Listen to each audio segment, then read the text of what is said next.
নমস্কার বন্ধুরা। আজকে আমি আমার মেয়ের জন্যে কালকেও টিফিন নিয়ে যাবে, তো কি করব, অল্টারনেট করে দিতে হয়। এক খাবার তো রোজ খায় না, যতই বড় হয়ে যাক। আমার মেয়ে অবশ্য এখন কলেজে পড়ে, তো এখন আমি ওকে চিড়ের পোলাও করে দিচ্ছি। আমি একদম সরল সাদাভাবে করছি, যেইভাবে সবাই করে সেইভাবে করছি না, আমি আমার মতো করে করছি। জাস্ট পেটটা ভরার জন্যে। অনেক কিছু দেয়, আমি অত দিচ্ছি না।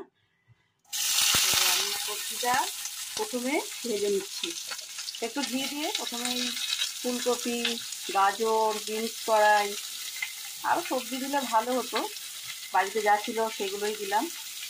তো আমার সঙ্গী হয়েছে আমার বেটু, মানে আমার ছেলে। হ্যাঁ, একটু বলে দাও বন্ধুদের, হাই বলে দাও, হাই বলে দাও। দেখেছো, ও আমার সঙ্গে সঙ্গ দিচ্ছে। তো বন্ধুরা, তোমরা দেখো প্রথম তো, একটু মানিয়ে নাও। আমার কথাগুলো হয়তো আমি ঠিক করে বলতে পারছি না, তো একটু তো ভাজা ভাজা হবে। তো সবাই এটা জানো, এটা দেখাবার কিছু নেই, তবু ওটা দিয়ে একটু শুরু করলাম। তো আমার পাশে থেকো সবাই, ঠিক আছে? একটু পরে ফিরে আসছি, এটা একটু ভাজা ভাজা হোক।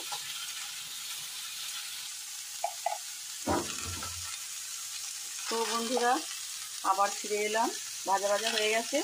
আমি জাস্ট একটু ওপর থেকে গোলমরিচ গুঁড়ো ছড়িয়ে দেবো।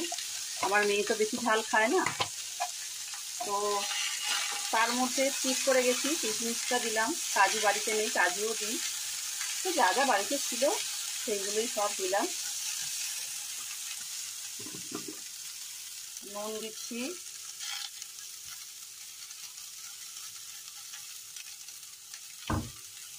একটু মিষ্টি, অল্প স্লাইড। অনেকে বাটার দিয়ে করে, আমি আর বাটার দিলাম না, ঘিটাই দিলাম।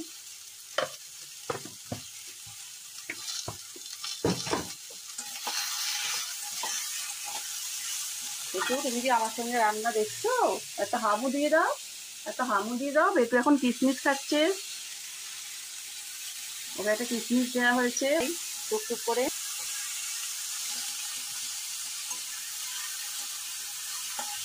বেটু একটু একটু করে সব কিছু খাওয়া যায়, কিশমিশ খাচ্ছে। তো এই যে চিড়েটা আমি জল ঝরিয়ে রেখেছি, এবার চিড়েটা আমি একটু একটু করে মিক্স করে দিচ্ছি।